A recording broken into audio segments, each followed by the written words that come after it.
after Lamentations. But anyway, but so we did, and the first thing they said when I got up, I think one of the first things I heard when I got up and I was soaking wet, they said, you get to go preach like that. I said, no, I'm going to change first. But we had a good time, and I'm sure they're all soaked by now and having a great time. I know Miss Allison and her team, they're doing a great job with our kids, and I do appreciate their ministry. So welcome to our Wednesday night worship. Certainly those of you joining us via live stream, we want to say welcome to you folks being here with us this evening. Looking forward as we look at the next story here in our study in Matthew chapter 8. So if you'll head there with me, we're going to just quickly take a look back at what we saw last week, which was a portion of Scripture that is often said to be about discipleship. And so just to set the scene a little bit and kind of recap, what we saw last week, after a day of ministry for Jesus, where he is meeting physical needs, he's also meeting spiritual needs. He heads down the bank, if you would, down to the shore of the Sea of Galilee, because he had told the guys, listen, we're going to go get in the boat and we're going to go to the other side. And so while he is on his way, at least I envision this in my mind, while he's on his way down to the shore, he encounters two different people. There were two conversations we looked at. The first one was the scribe. And the scribe told Jesus that he said, listen, I'll follow you wherever you go. And so we thought about what Jesus said. He said, well, the foxes have holes and the birds of the air have nests, but the Son of Man has nowhere to lay his head. And so there's no other real interaction that we get in that moment. And so we just tried to surmise, so what is it or why is it that Jesus would make that statement? And we came up with two things. It could possibly be to confront this scribe in a sense of, listen, if you follow me, it's not going to be about fame. It's not going to be about notoriety here. Or it could have been that this was a way in which Jesus was confronting the place of possessions in this guy's life, because he was probably not starving and he was probably not a pauper. And so maybe Jesus was challenging him about possessions in his life with simply this question: what is of more value to you, possessions or going and following me and preaching the gospel? And then the next conversation was with a disciple, where Jesus asked him to follow him, and the disciple asked a question, and he asked permission to go back and to bury his father. No evidence his father was sick or on his deathbed. And so Jesus said, hey, let the dead bury the dead. And what Jesus was speaking of was he was speaking of those who are spiritually dead, who actually have no interest in truth or in following Jesus. And that's what he meant. Let those who are spiritually dead, who are uninterested, who don't think this is important, well, let them bury the dead. Why is that? Because your priority or your duty is to follow me.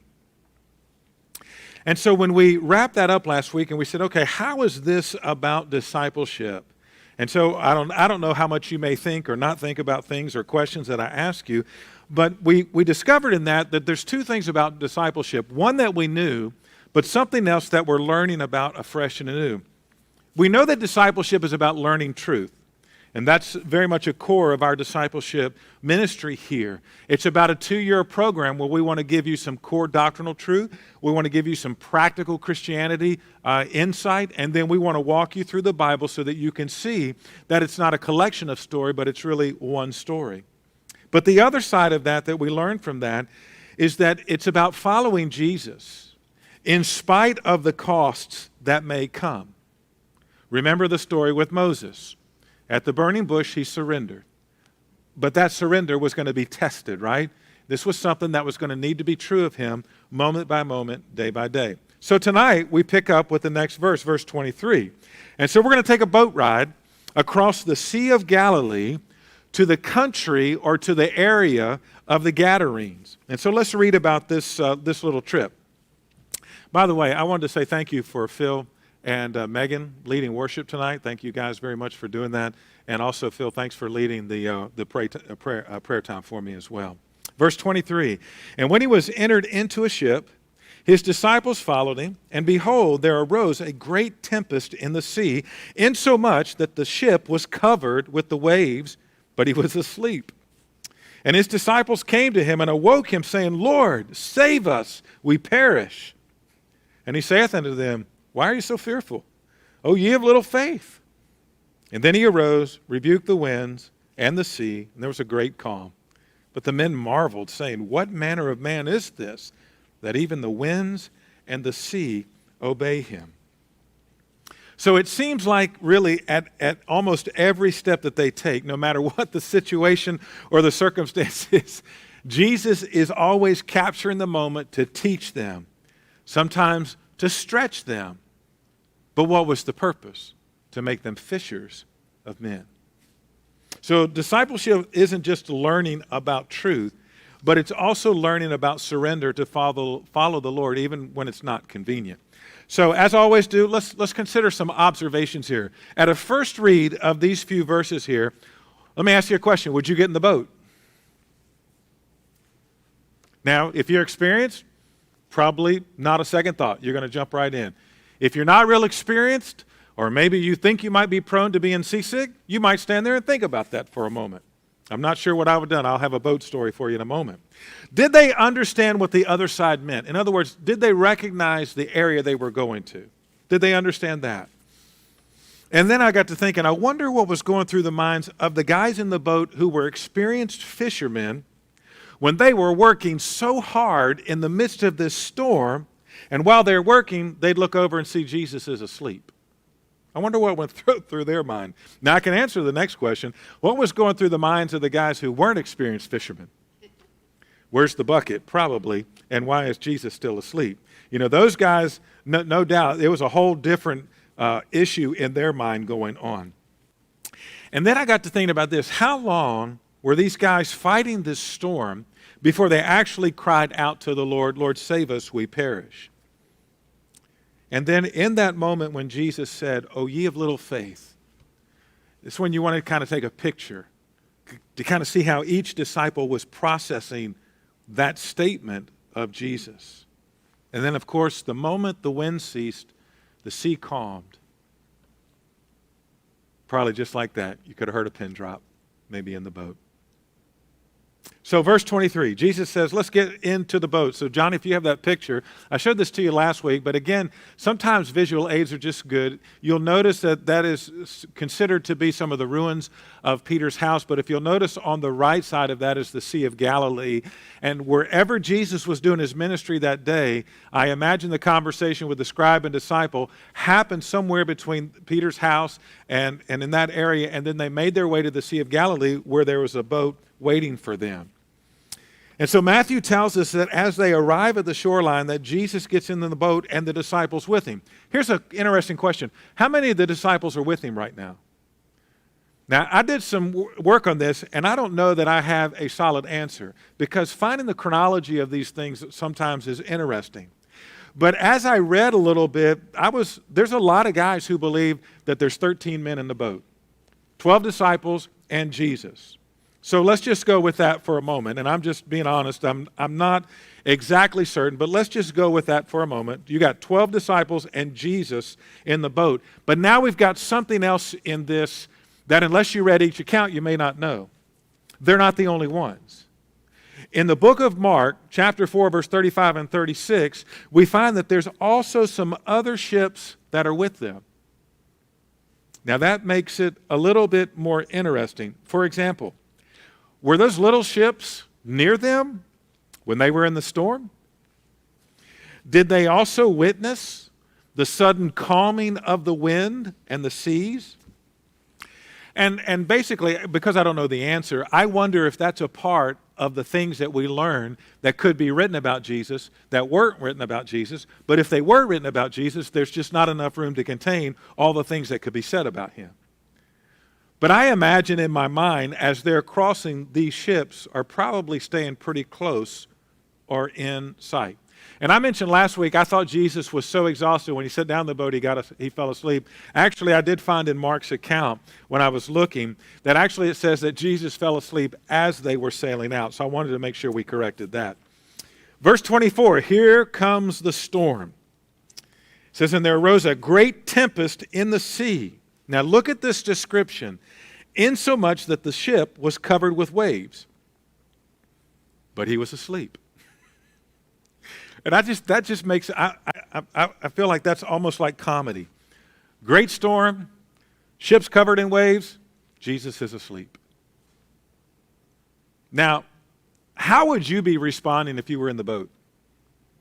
Would you be frantic? Would you be wondering what's going on? And every time you look at Jesus, you're thinking, why is he asleep? Doesn't he feel this going on? How can you sleep in the midst of all this? And Mark tells us that he was asleep in the back part of the boat. And so in my mind, I start trying to think about this. Is he getting wet? Do you think the waves that are coming are covering over do you think Jesus is getting wet? I don't know. Did Jesus know the storm was coming?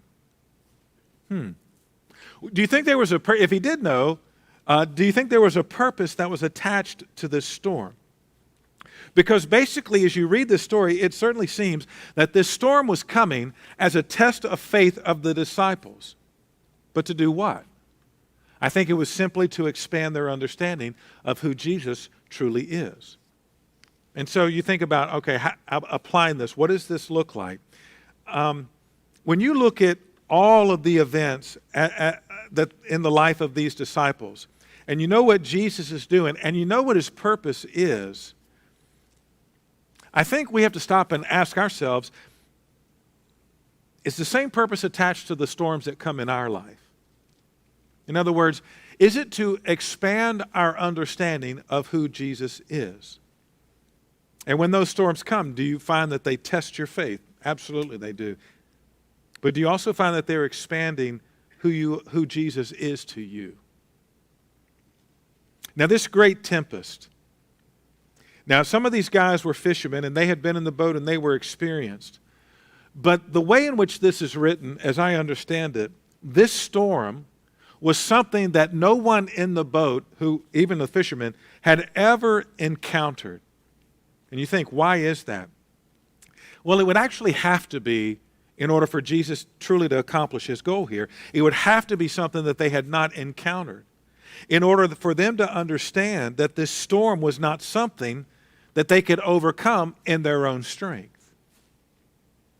As you look into the Sea of Galilee and kind of trace some of the history, one of the things that you discover is that it was not uncommon for these storms because of the topography that surrounded the Sea of Galilee and the mixing of air. This was not uncommon for storms to come up all of a sudden on the Sea of Galilee.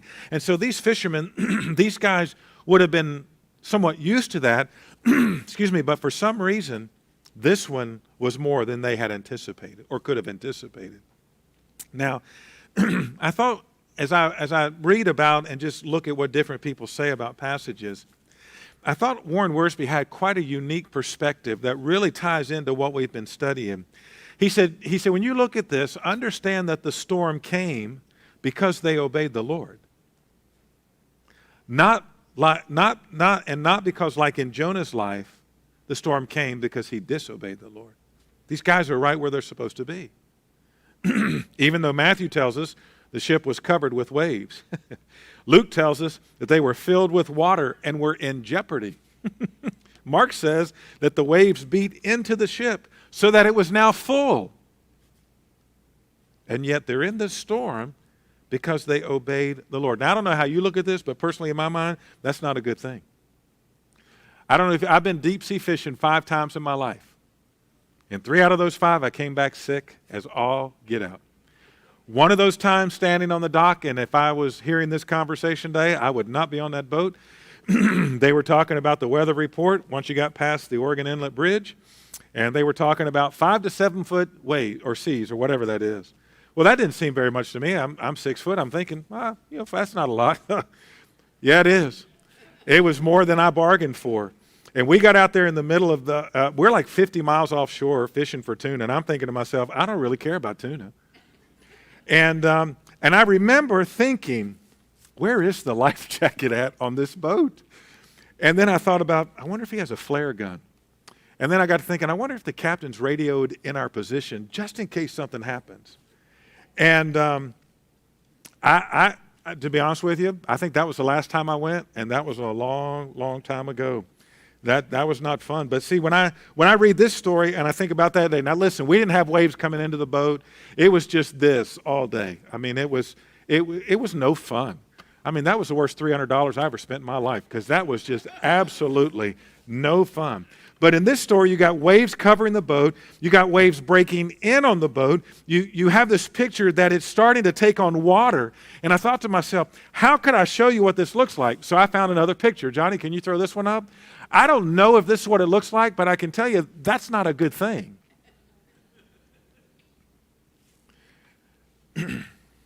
And by the way, the word covered actually means what you think it does. It means that they're being covered with water in a physical way.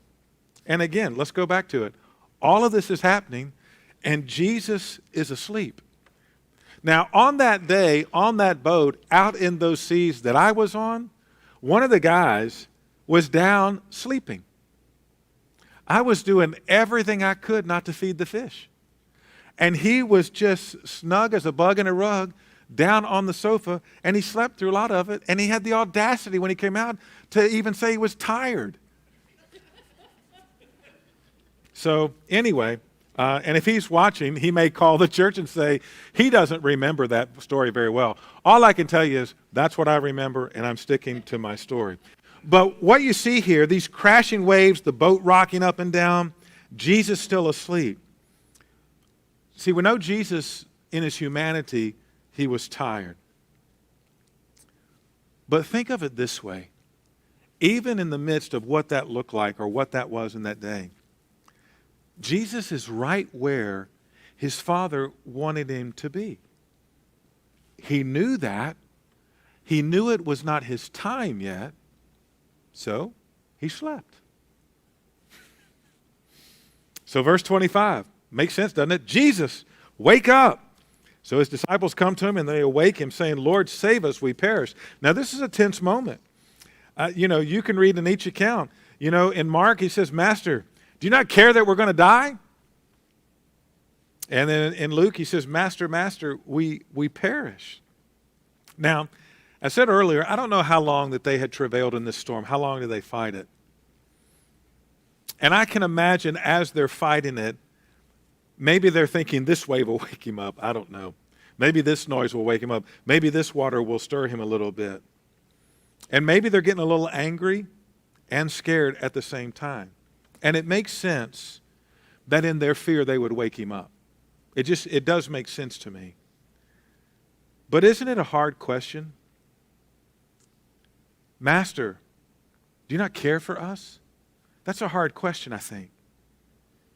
Because you have to then think about it this way. Do you think that they are where they are because Jesus doesn't care about them? We know that's not true.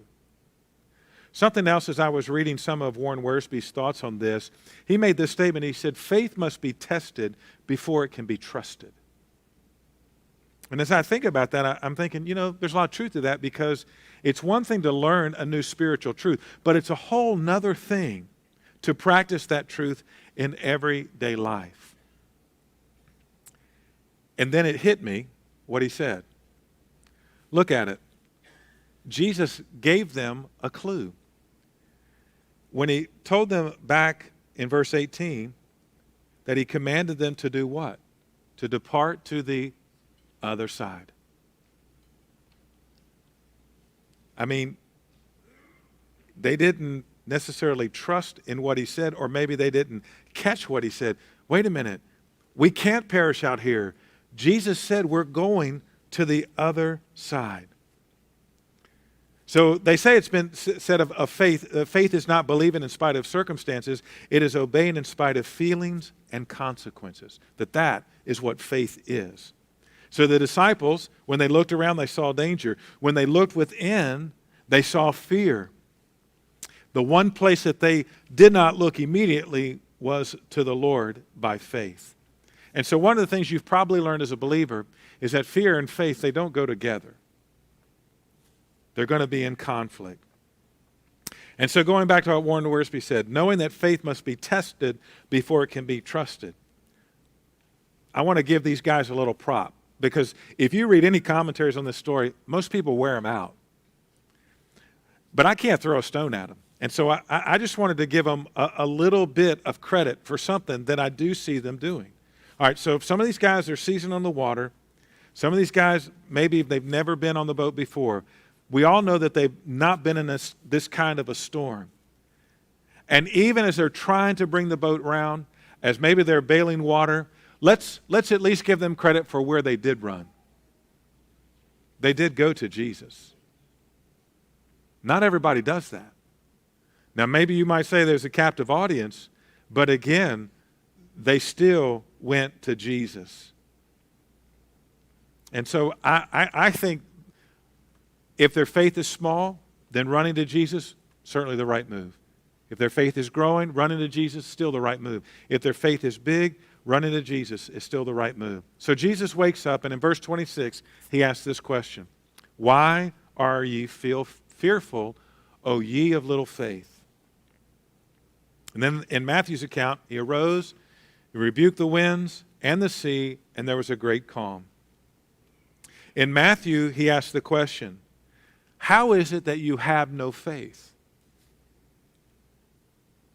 In Luke, he asks again, where is your faith, or where is your confidence in me? Now, again, in difference to them, let me give you something else to think about. When you read a commentary on this, you're going to read about this physical storm, and you're going to read about these challenges and how weak they were in their faith and so forth. But let's bring it down to something that definitely resonates with our heart.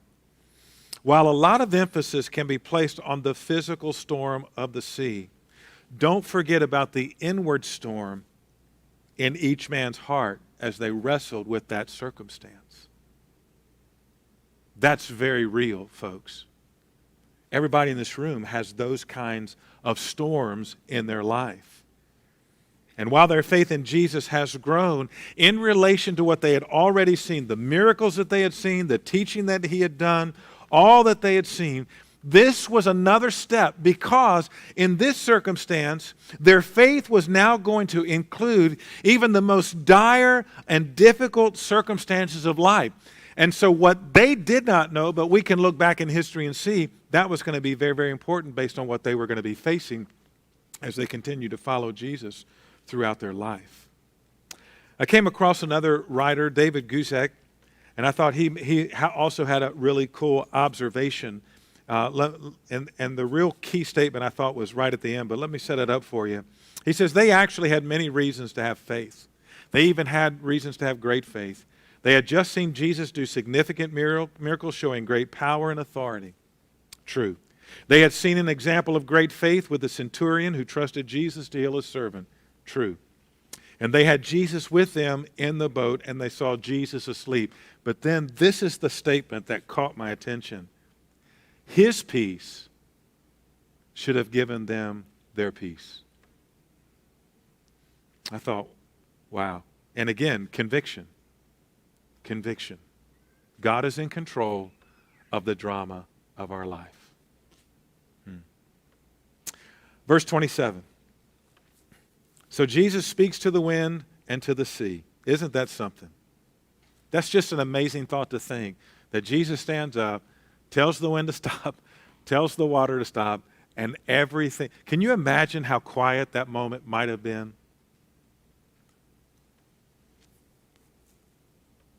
Let me read Proverbs 30, verse 4 to you.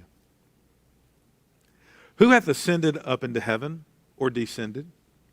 Who hath gathered the wind in his fists? Who hath bound the waters in a garment? Who hath established all the ends of the earth? What is his name? What is his son's name, if thou canst tell? You know what those disciples knew that day? They knew who did that was Jesus, the Son of God.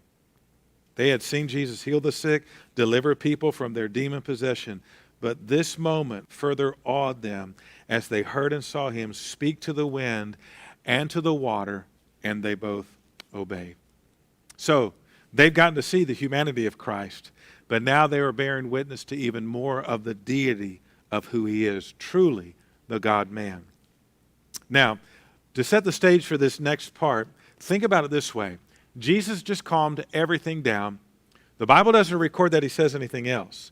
So I can imagine that when he asked that question, the storm is done. He sits down to look at them, and they're sitting there looking at him, and there's complete silence. Now, maybe they rowed a little bit, and you could hear the water. But you know what broke the silence? The screams of those who were being tormented by demons. You see, as they approached the shore of the Gadarenes, there's two men who make an awful lot of noise because they are in constant torment. What a contrast. Think about it. What a contrast of storms. The wind and the waves would now give way to principalities and powers and rulers of darkness. And yet Jesus was going to show them again. Be of good cheer. I have overcome the world. By the way, where are those little ships? I wonder where they're at. Did they make it through the storm? Are they on the shore? That's interesting to consider. Where do you think those little ships are, and what did the people in those little ships see? All right, as you head out tonight, let me give you something to think about. We said that we found out that the storm came because the disciples obeyed the Lord. Not like the storm that came to Jonah because Jonah had disobeyed the Lord. So, do you understand as a believer that sometimes that's going to happen? That storm is going to come in your life simply because you're being obedient to the Lord. Now, do you think it's possible that being challenged with that, seeing that, do you think it's possible that you might react differently tomorrow? The next day? Remember we said Sunday, suffering causes us to have short-term memory loss. But that's why it's so important to continue, and so much more as we see the day approaching, to keep reminding us each other of the truths of God's Word. Let's pray. Father, thank you for the opportunity just to look into your Word tonight. This story, just imagining these guys going across the sea with you, the storm raging, you're asleep, all of these different things. My imagination can run wild with that. And so, God, we thank you for the truths that you have revealed. God, help us to see, to identify with what these disciples were seeing, what they were thinking, what they were going through, and help us understand, God, the next storm that comes in our life. That if we are walking in the Spirit, surrendered, then it's a storm that's come because we're being obedient. So there's something, God, in this that you want to teach us. I pray that you would help us to not forget, but to remember these things that we are learning. God, we ask your blessing upon the fellowship we'll enjoy now, certainly for safety as we travel home. In Jesus' name, amen.